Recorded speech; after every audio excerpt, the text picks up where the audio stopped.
Merhabalar kıymetli izleyicilerim ve takipçilerim. Binur'un Mutfağı kanalıma ve mutfağıma hoş geldiniz. Bugün sizlere çok lezzetli, mangal tadında, yapımı çok kolay olan, terbiyesini balla yaptığım fırında kanat tarifim var.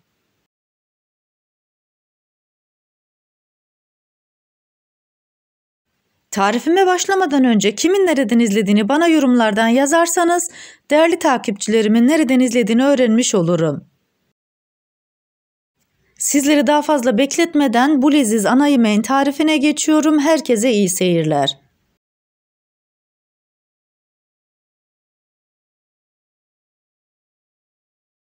Tarifimde 1 kilo kanat kullandım. Kanatları güzelce yıkadım ve süzdürdüm. Daha sonra kanatlarının üzerine bu şekilde çizikler atıyorum.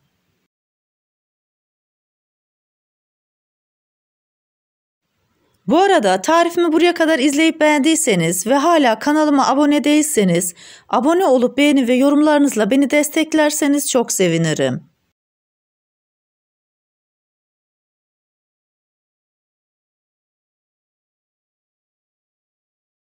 Kanatların hepsine bu şekilde çizikler atarak genişçe bir kasenin içerisine koydum. İçerisine 2 diş sarımsak rendeliyorum. Sarımsak bu yemeğimizin lezzetine lezzet katıyor.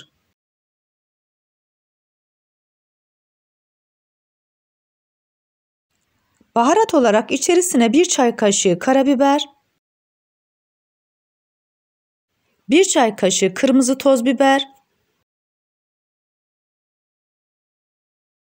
1 çay kaşığı pul biber,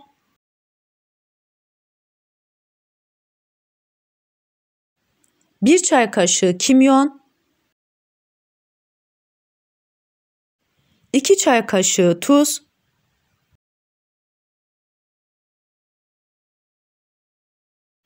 çeyrek çay bardağı zeytinyağı, 1 tatlı kaşığı balı koyuyorum. Daha sonra elimle bütün malzemeleri güzelce karıştırıyorum. Tarifimdeki kullanmış olduğum bütün malzemeleri videomun altındaki açıklama kısmında ölçüleriyle birlikte paylaşıyor olacağım.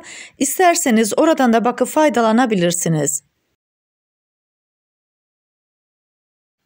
Terbiyesini balla yapmış olduğumuz bu kanat gerçekten çok güzel oluyor.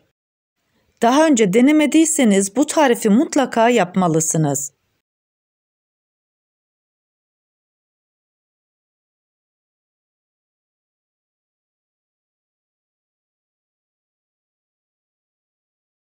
Bütün malzemeleri güzelce karıştırdıktan sonra tavukların üzerini serafireş ile kapatıyorum. 1 saat boyunca buzdolabımızda dinlendiriyoruz. İsterseniz bu işlemi akşamdan da yapabilirsiniz.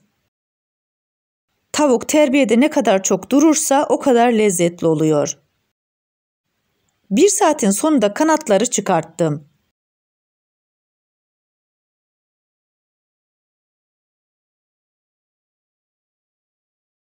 Fırın kağıdı sermiş olduğum tepsinin üzerine kanatları yerleştiriyorum. Bu aşamada tepsinin yarısına gelinceye kadar kanat koyuyorum. Tepsinin yarısına kanat koyuyoruz, kalan yarısına da patates koyacağız. Ben sadece patates koydum. Sizler isterseniz domates, biber de koyabilirsiniz.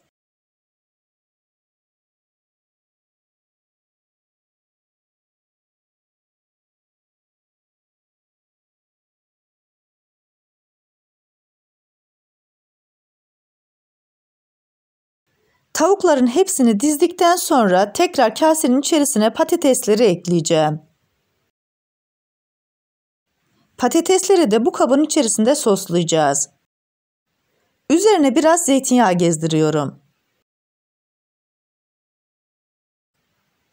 Daha sonra 1 çay kaşığı tuz, 1 çay kaşığı kırmızı toz biberi ekliyorum. Patatesleri de kalan sosla birlikte güzelce karıştırıyorum.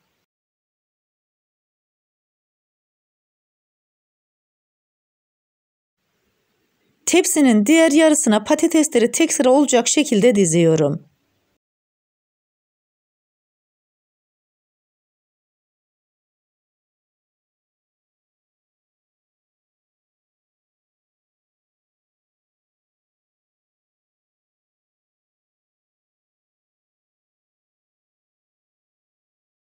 Yemeğimizi hazırladık. Fırınımıza götürüyoruz. 180 derecede pişiriyoruz. Bu aşamada fırınınızı daha önceden ısıtmanıza gerek yok. Yemeğinizi fırına koyduktan sonra yakabilirsiniz. 30 dakika boyunca yemeği kontrollü olarak pişiriyorum.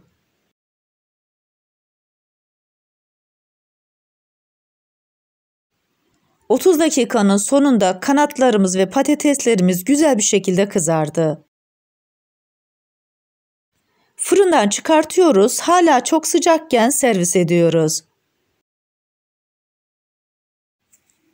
Bu arada tarifimi buraya kadar izleyip beğendiyseniz sosyal medya hesaplarınızdan arkadaşlarınızla paylaşarak bana destek olursanız çok sevinirim.